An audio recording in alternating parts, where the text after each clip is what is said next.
À l'audience du 10 mars, les activistes de droits de l'homme ont présenté le mobile de l'assassinat de Floribert Chebeya.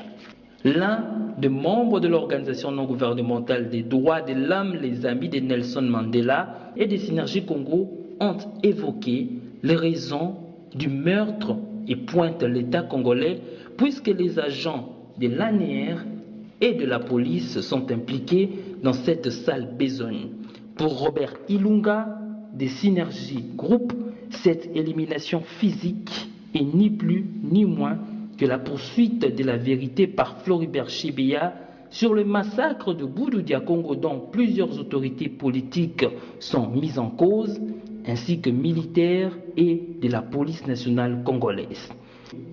À cela s'ajoute sa lettre demandant au roi belge de ne pas participer aux festivités du cinquantenaire le 30 juin parce que la RDC ne respecte pas les droits de l'homme. Et cette lettre a été le précurseur qui l'a poussé le 1er juin 2010 à l'inspection provinciale de la police nationale congolaise où John Numbi l'avait envoyé une lettre de convocation. Aux causes lointaines, on peut citer les dossiers de l'assassinat d'Aimé Kabila, la sœur du défunt président Laurent Désiré Kabila, et les problèmes des nationalités des responsables politiques de la République démocratique du Congo.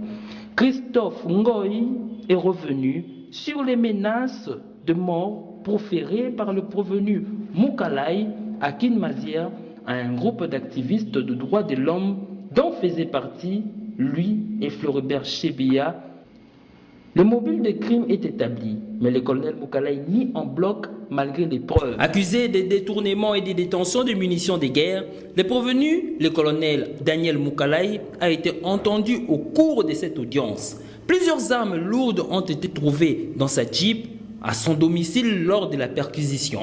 Ce même type d'armes lourdes ont été trouvées chez Christian Ngoï, le commandant du bataillon Simba, qui jusqu'à ce jour demeure introuvable. Selon les rapports des sociétés de télécommunications, tout porte à croire que c'est lui qui aurait emmené le corps et la voiture de Floribert Chebeya à Mitendi, selon la partie civile.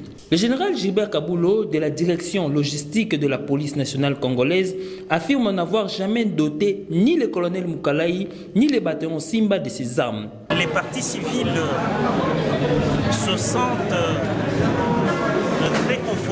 réconforté par le simple fait que le général Kabulo, qui est chef de la logistique, a démontré le dysfonctionnement de notre police nationale par l'incise que le bataillon Simba a atterri à la police nationale avec armes et munitions des forces aériennes congolaises et que ces munitions et armes échappent au contrôle de lui qui est le directeur de la logistique de la police nationale. Ce qui voudrait dire que la police nationale fonctionne de manière très disconvenue.